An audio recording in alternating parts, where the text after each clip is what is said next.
Hello and welcome back to my channel. Today I've got a review for you. I've managed to get hold of an ASUS TUF A17 gaming laptop. Now this is one of the new ASUS gaming laptops with the 4th gen Ryzen 7, which is incredibly powerful, and we'll be getting into the power of it later on in the benchmarks that we'll be running. First off, we're going to dive straight into an overview of the aesthetics, and then we're going to look into the performance and benchmarks, and then give you my overall opinion of it. I hope you enjoy it. Please give me a like and subscribe. Don't forget to hit the bell icon so you get notified when I upload another video. Enjoy! Now, the top of this laptop comes in two different designs. I have got the one that's a nice aluminium case, although only on the top. The bottom of it is plastic, as you'll see shortly. These are not screws, they're just little bits of plastic, just a design element. And you'll see along here, we have the power lights, the TUF gaming branding on there. Those grills are just aesthetics, they're not speakers. So let's have a look at the underneath. As you can see, I've been using this a little bit because the rubber is dusty. So we have these rubber feet on here, and then we have 11 screws for taking the bottom off. The whole bottom comes off, so you've got access to everything on the motherboard. I'll show you a picture of that shortly.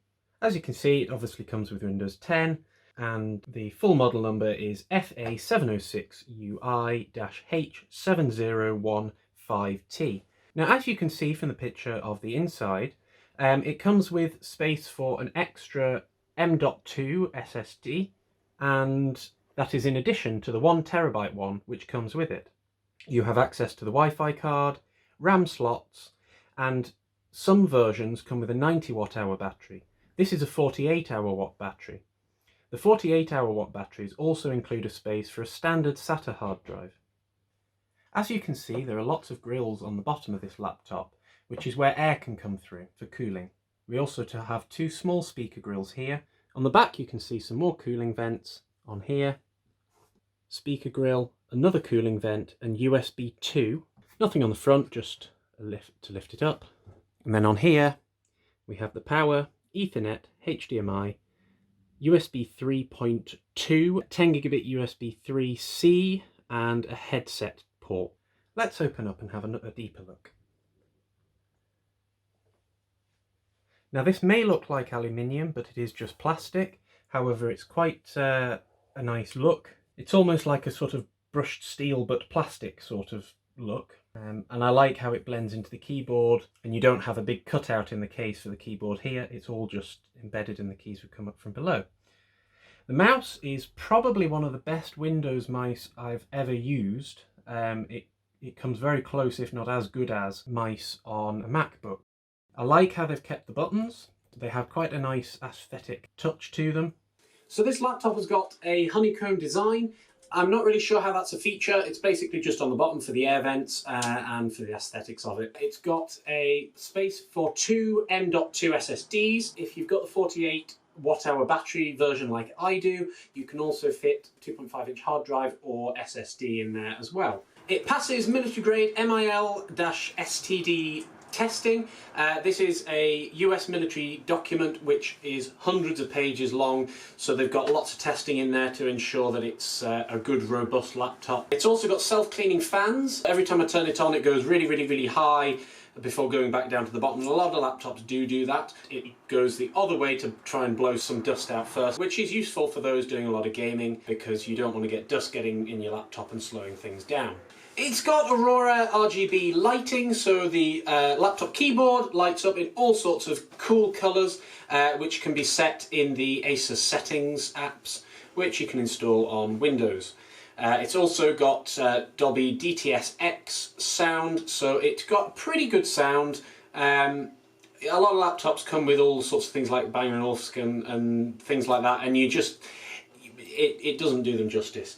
Just keep it basic. It's laptop audio, but it's not bad. It's got a reasonable sound to it. So the screen on the laptop is it's pretty good. It's got a high refresh rate, which is good for gaming. Mine is the 120 Hz refresh rate. However, some models apparently only have 60, so just watch out before you're buying it. In terms of colour, it's only 64% sRGB, so it's not the kind of thing you'd want for graphic and photography work. However, for gaming, it's perfectly fine, nice and vivid. If you're doing a lot of graphic work, it's a great laptop for it, but you might want to plug an external monitor in. So the fans on this laptop are very powerful. It can stay quite cool whilst playing games, which is great. It has a reasonable amount of fan control in the ASUS TUF gaming app. So you've got the options for silent, which will obviously prolong your battery life as long as possible and keep the noise down to a minimum. It only turns the fans off when you've got it on battery mode though. If you've got it plugged in, the fans are always on. I've not seen anything in the BIOS for turning them off either, which is a little bit annoying. You've also got a performance mode and then a turbo mode. The turbo is what I use it on for gaming, but you're only able to use that when it's plugged in. It's disabled if it's on battery. But all in all, they're very powerful fans, keeps it running nice and cool. Top of the screen, you've got two microphones for a microphone array, which allows it to do noise cancelling, an LED for the webcam so that you know when the webcam is on. Running through the shortcuts on the keyboard, we've got no dedicated function keys, but we've got function, mute, volume down, volume up, mute microphone. Now this fan button here changes the power settings, so it doesn't actually change the fan speed, it changes the power settings which can have effect on the fan.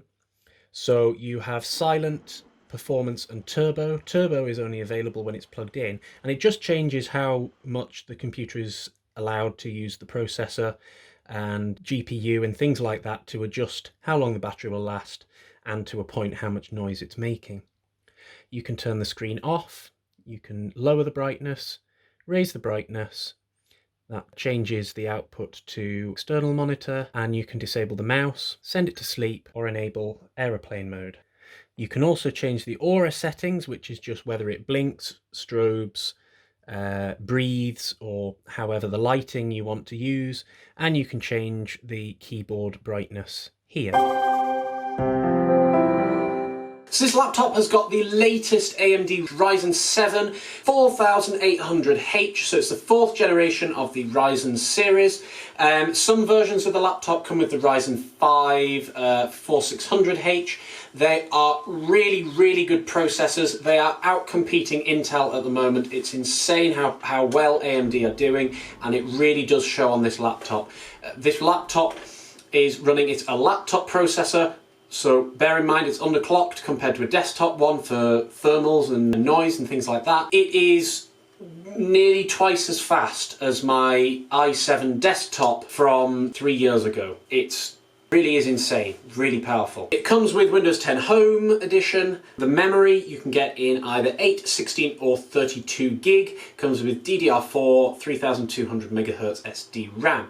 Now it's expandable up to 32 gig, has 2 slots for the memory. If you've got say 16 gig, it's taken up 2 slots, so if you're wanting to upgrade it you'll have to buy a whole 2 16 gig chips to upgrade it to 32 gig.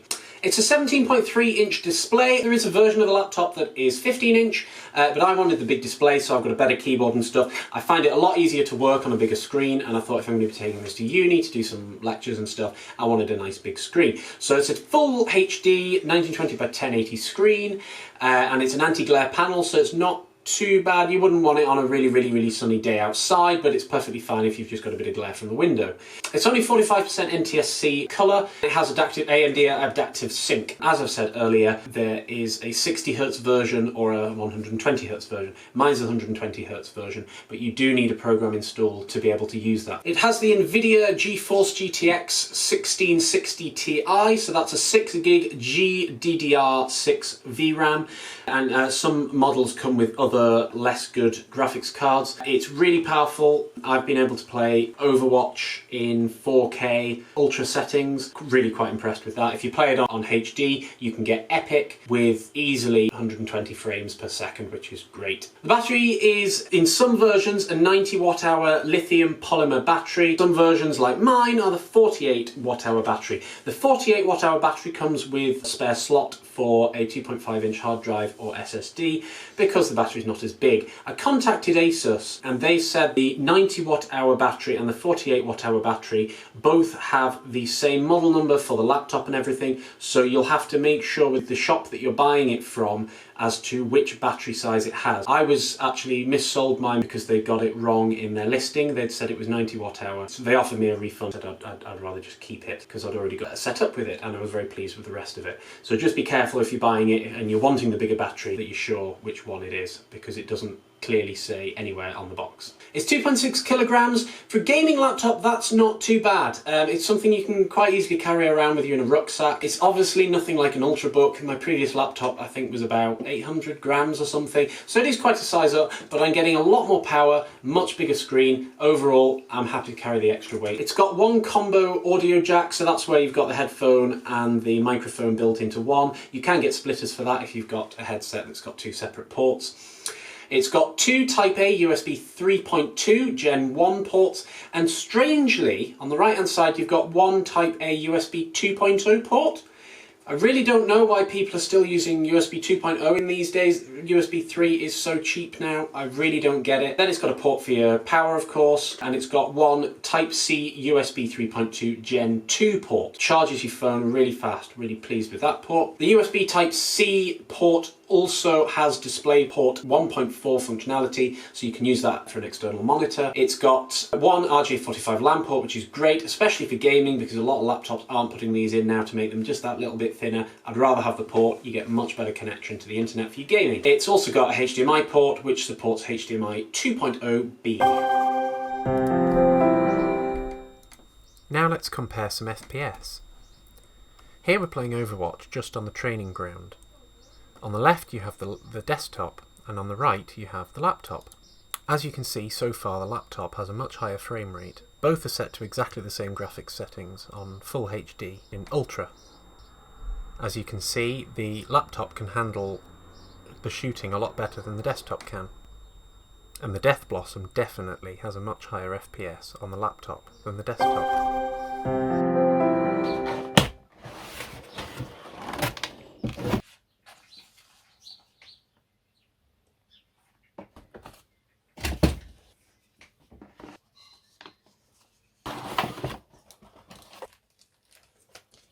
What looks to be a SATA cable, so perhaps it has a hard drive slot. So just those, and quite a neat charger, 180 watts, quite beefy.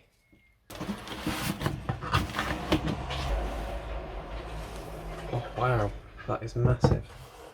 Now in the pictures that I saw, I always wondered whether those bits were screws, and they're not, they're just part of the design.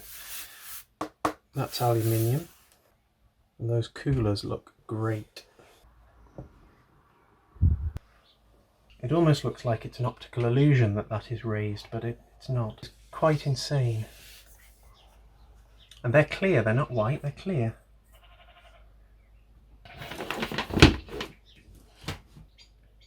Let's try again. Now this is theoretically as fast as my desktop, which has a 7th gen Core i7. Keyboard changing colour. So initially the thoughts the touchpad is nice and large. The screen is amazing, and I like that it's got the physical buttons as well. So I'm a little unsure. I was under the impression that this was a 90 watt hour battery, and that it wouldn't come with a SATA hard drive slot, but perhaps it does. I thought it might be a challenge getting used to not having a touchscreen, but this touchpad is really nice. Much better than the touchpad on my last laptop. Not too much screen glare either on, you might be able to see on the camera as well, it's quite blurry, so it's quite easy to see the screen still. So what do I think about the laptop on the whole? Well, I think it's pretty good. It's very well built, and thanks to its military grade durability testing, it's very sturdy. And I have to point out, the power button is quite satisfying to press. It's a little bit of a disappointment of the lack of colour on the screen, as you'll have seen from the colour chart, but it's for gaming, so it's got a 120 Hz refresh rate, which is pretty good. I mean, most screens are just 60, so you're getting double the refresh rate. So it's actually quite good for gaming, which is what the laptop's intended for. The weight is actually okay, given that it's a 17-inch laptop and the specs it's got an awful lot to cool, so it's got a lot of cooling built in. So given that, fairly reasonable weight. It's lighter than previous 17-inch laptops that I've had. In terms of speed and performance, as you've seen from the stats, it's really fast. Desktop processor is 3 years old. This laptop processor beats it almost twice as good. It's ridiculous. Very fast. Processing rate in Adobe Premiere Pro is so much faster as well, which is really good for a video editor like me. Although Gary's editing this video, so thanks, Gary. I think it's actually one of the best touchpads that I've used that isn't a Mac. Usually I find touchpads are a little bit annoying when you're sort of pressing on the touchpad, and as you press, the mouse sort of moves across a little bit and you end up pressing the wrong thing. This one doesn't do that, and I like the fact that it's actually got physical buttons as well as the actual touchpad part. It's just a really nice feel to it as well. Again, the keyboard is really good to use. I can type really quickly on it without really needing to learn the layout, which is quite good. So that's definitely a bonus. The webcam is a little disappointing, actually. It seems to be a bit of a slow response rate, but it's actually okay in high lighting conditions. But if you're in the dark, then it's going to be a bit slow. It's going to be very grainy. You probably could replace it to a better one, but I certainly wouldn't bother. The battery's okay, it's just kind of average. You get sort of 2 to 3 hours on general usage. Gaming, you'll get a lot less than that. Has 90 watt hour and 46 watt hour battery. But yeah, aside from that, it's a really good laptop. I'd really recommend it. Great if I had a bigger battery, but aside from that, you know, I mean, the Ryzen 4000 series are just phenomenal. I cannot believe how powerful they are compared to Intel's, and how power efficient they are as well. It's incredible to get that sort of power from a laptop. It came with BullGuard internet security for 3 computers for 1 year, so I'm going to be giving that away. So thanks for watching. Don't forget to like and subscribe. Click on the little bell icon as well to make sure that you hear notifications of my latest videos. I'm also doing some quizzes at the moment, so feel free to join them on a Friday night at 7 o'clock in the UK. Don't forget to leave a comment by the 31st of September to enter the competition, and the like and subscribe, of course. Leave any comments if you want to know about other videos, how I'm getting on my laptop, anything else. Happy to do anything, doesn't have to be reviews, whatever you want me to do really. Don't forget to drop in on a Friday evening for the quiz, and I'll see you next time.